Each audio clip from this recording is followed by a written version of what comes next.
Hi, my name is Amy. Thank you very much for watching, and let's get back to making bad financial decisions together. But first, an update. It is currently Monday, September 30th at about 11 p.m. at night. So, when I got home on Saturday, because I had seen that I had paid $500 for propane in April, I figured I had propane in my tank. So I got the instruction manual out and I unlocked my generator and I was able to reset it and it turned on. And I was like, cool, okay. Well, then maybe I don't need my neighbors to take all of the meat. And I do have a standalone mini freezer that I've been using as storage, it wasn't plugged in. So I plugged in my freezer. I brought over meat and then my neighbor came over with his family and they took the leftover meat that was in a huge cooler that I couldn't lift myself. And then he said, you know that you can check how much propane you have, right? And I just looked at him and I was like, I don't know. So we went over and it looked like I had only about 5% propane. So I've never used my generator before for anything, so that's a little bit weird. But he said like, oh, well, 5%, you have like a 500-gallon tank. It's not, you're not going to use that. It should last you a little bit. So then, just a few hours later at 2:30 in the morning, my propane ran out. So then now we're at Sunday morning. I had to run back down to my neighbor with the meat and say, I'm so sorry, I had to ask you the same favor 2 days in a row, but could you take in this meat, like this orphan meat? So they were very kind and they took in the meat, and then they offered to let me use their Wi-Fi to put in a request for my propane because my neighbor's contact with the propane company hadn't contacted him back. So we did that, and then we got to talking, and my neighbor offered to, if he could figure out how to lift it, lend me his spare propane tank. So he wound up using one of his tractors as a forklift and actually brought me over a propane tank that is about half the size of the one I bought and leasing. But I have power, and when you have power, you can have Wi-Fi. And so I have a series of extension cords going from my house to my parents' house, which is right next door, because my Wi-Fi is connected to their Wi-Fi, and I don't get Wi-Fi unless they have power. So I have the internet, and I have propane generation, and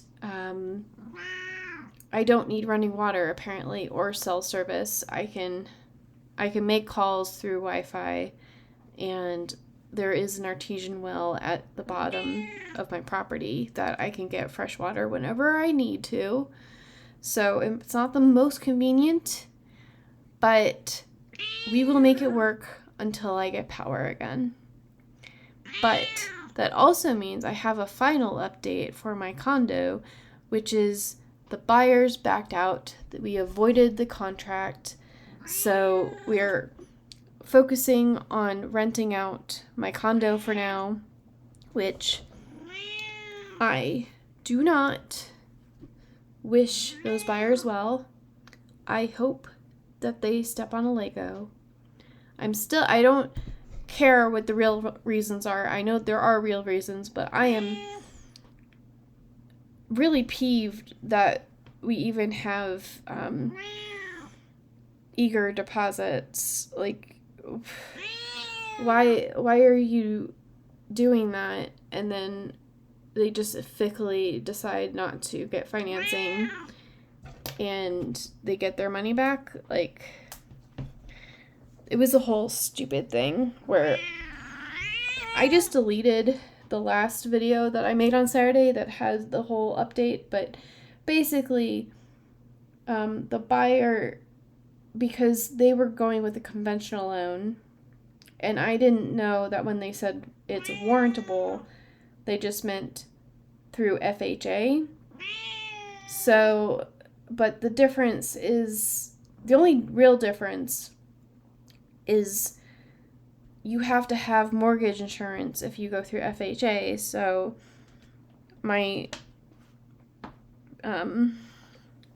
my real estate agent said, like, well, it's only like $8,000 through the lifetime of their loan. Just offer them $10,000. So those people were going to get an extra $10,000 from me anyways. But they turned me down, which is good. I didn't want to come up with $52,000 of my own money. But here we are. And renting has its own benefits. And yes, if this sounds like self-soothing and like mental gymnastics, that is exactly what it is. But if I rent it out for a year or two, and then I put it on the market and I wind up selling it as a loss, I can definitely take that as a loss on my income. And then for property, there's a bunch of tax deductions, which I've heard about, but I haven't experienced for firsthand. So hopefully that means I can get some money back and wind up mostly even, unless, there's a special assessment or whatever. But even then, it would be like you paid the special assessment and then it got taken out of my income. So then I would owe less taxes, which it's fine, I guess. But then, because with high income ETFs that are in my taxable brokerage account, sometimes they do fancy accounting and it's return of capital. So what I'm thinking is the amount of rent that I have, I'm losing about $1,500 a month for the first year. So that means my income that's taxable is, the first $1,500 that I make on through the high income is just canceling out the loss for the mortgage. But it's actually going to be more than that because they do the fancy return of capital. So it might just be a wash between the loss of my mortgage and me trying to get to the $3,000 as quickly as possible so that the next time it's on the market, I can just kind of wait it out and just shovel the $3,000 a month at the various places they make me pay. And then, I can just wait it out and then hopefully not, try to give it away for $50,000. But you never know. Also, it is true that every month I do gain equity, which means that even if 2 years from now I put on sale and I, wind up at $320 again, I won't actually have to come up with that $24,000. I'll have already paid $3,000 a month to get 3 times that to get the $24,000 discount. So, yeah, it is what it is. And I just spent 5 minutes explaining why it's okay. Anyways, I didn't, as soon as it was voided, I actually went onto Robinhood and made some changes because, if I have the internet and access to my app, of course I'm going to make bad financial decisions. What do you think I am? But I was actually looking, and I'm going to be buying about 100 shares of SCHG and SCHD to put the money back, the $25,000. So I just sold puts on them. It actually wound up being more than the dividend I would have gotten because I sold them like 2 days before the dividend, which was totally a mistake on my part. I should have just waited for the day of, but it doesn't matter. So, I because it's 100 of them, I basically got my dividend for my Charles Schwab 60% of my portfolio. And if I get assigned, then I'm just back in them. And if I don't get assigned, then those options are quarterly, so I can just open up a new position until until I'm searching for words. Just like basically until I get caught in the puts, and then I just own SCHD and SCHG. So hopefully they lower to those, and I don't have to be playing the options game forever. It's just that I was going to buy 100 shares again. And then with the leftover money and the premiums, I think I'm going to just buy Misty because it's what I do. But the goal for my retirement accounts are I want to get $7,000 a year of income. And that way I don't feel guilty about not contributing anymore. But I also, at this moment of time, because I am looking at it as an emergency fund for my condo, I just want to make sure that I grow it nicely and also have the income ready in case I do need that money. Which I don't like looking at my retirement account like that. That's for retirement. Stop playing with it. But it is what it is. And until I'm out of this bad situation, I'm going to have to make the best decision I can with the bad choices that are available to me. So, and then I did buy a few Misty related options. And that's just because, well, not really Misty, Bitcoin related. And that's just so that I can get some premium and actually buy into Misty. And I could go into my logic of that, but I think I'm going to just have like a Misty and Bitcoin strategy video. I just don't think that we're done with the Bitcoin bull run yet.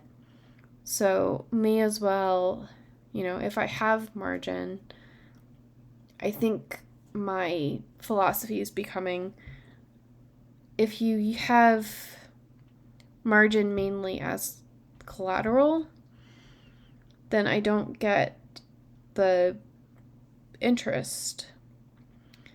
And because the options are similar to what I would have gotten for the high income ETFs, whatever I get from premiums, I can just invest in those ETFs like just straight up. So the sub 600, I think it's like $690 I got in premium today. I am gonna buy Misty, and I was happy to buy it at $30, and I was happier to buy it at $19. But now that it's almost $25, well, it is $25 again, I'm having a hard time convincing myself to buy Misty because it's recovering too much, and I would rather pay less. So, but I think having another 45 shares before the next distribution is what I would like as like an arbitrary goal. So I'll be getting in a little bit at a time, a little bit more strategically than normal, because I have almost a month to get there. And then there's also fiat for a hedge, because I am going to use margin just so I don't get margin called. And then Bitto, because it has such high volume and it pays on a different day than Misty and fiat. So I am not going to give up on the whole, like, I want a Bitcoin wheel in my taxable high income strategy. So I have not heard if Roundhill is going to do their weekly single stock ETFs anytime soon. Although now that I'm saying it, it might be in November.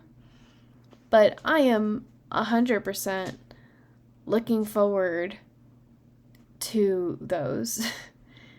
Like the MicroStrategy ones, that might be like an RDTE where I do 5 shares on the first day type deal.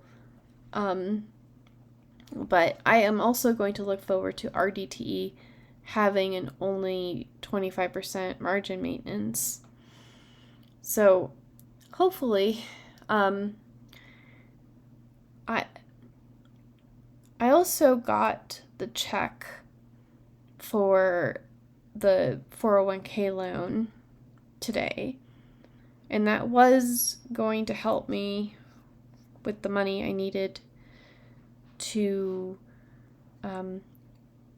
pay the deficit for my closing. But $10,000 is actually the amount of money that I pay annually for my HOA. So another way to look at that is I just prepaid myself for the HOA. That's going into my taxable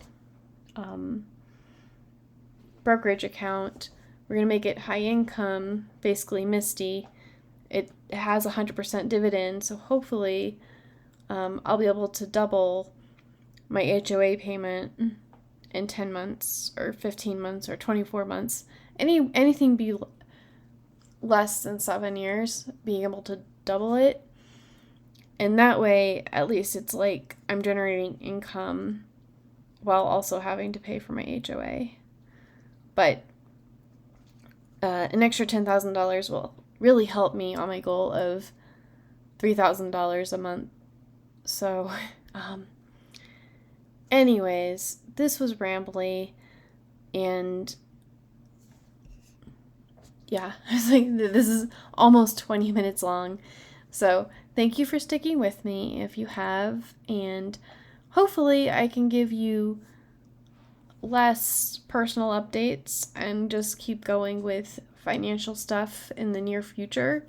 But I will really look forward to having, running water and all of that convenience. But, it is what it is, and many people have it way worse than me right now. So I need to go and take care of some work stuff. I took today off because I just needed to take care of some things around my house due to Helene. So I will see you all later, and please let me know if you were affected by Helene as well. So anyway, I will talk to you later. Bye.